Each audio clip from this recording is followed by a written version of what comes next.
Hello everyone. ఇంకా జయదీత్య పాపని చూసారా ఎంత బాగా రెడీ అయిందో. మా ఇంటి దగ్గర శివయ్య స్కూల్లో సంక్రాంతి సంబరాలు జరిగాయండోయ్. ఇంకా అక్కడ నేను కూడా 1 ఇయర్ వర్క్ చేశా. బట్ జయదీత్య పాప పుట్టాకైతే మానేశాను.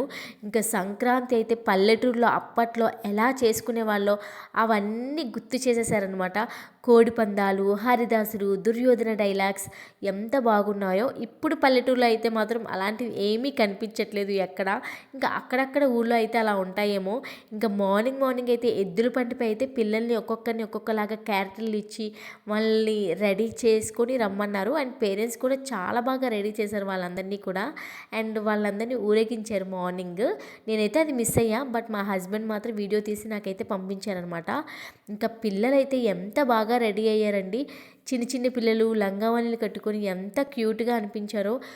డ్యాన్సులు కూడా చాలా బాగా వేశారు. పిల్లల్లో ఎంత టాలెంట్ ఉందో కదా. ఇంకా వాళ్ళందరినీ కూడా పేరెంట్సే ఎంకరేజ్ చేయాలండి. అండ్ అలాగే పాడేరు కల్చర్ ఉంది కదా, దింసా కూడా చాలా బాగా చేశారు. అండ్ కొన్ని కొన్ని స్కిట్లు కూడా చేశారండి. ఆ స్కిట్లు అయితే నేనైతే మిస్ అయ్యాను. అండ్ తర్వాత అయితే ఇంటికైతే వెళ్ళిపోయాను కొద్ది టైం తర్వాత. ఇంకా మా జదిచే పాపం అమ్మ నేను కూడా డ్యాన్స్ వేస్తాను, స్టేజ్ పైనే వేస్తారని చాలా మారం చేసింది. అయినా సరే నేను అమ్మ నెక్స్ట్ ఇయర్ నేను స్కూల్లో వేస్తాను కదా, అప్పుడు నీతో కూడా వేయిస్తారు అని చెప్పాను అనమాట. ఇంకా తర్వాత ఇంటికైతే వెళ్ళిపోయాక యాజ్ యూజువల్గా ఇంటి దగ్గర తను డ్యాన్స్ వేస్తూనే ఉంటుంది కదా, పువ్వులై పెట్టుకొని. ఇంకా ఈవినింగ్ వరకు ఆ డ్రెస్ అయితే ఇప్పలేదనమాట. అంతే వీడియో.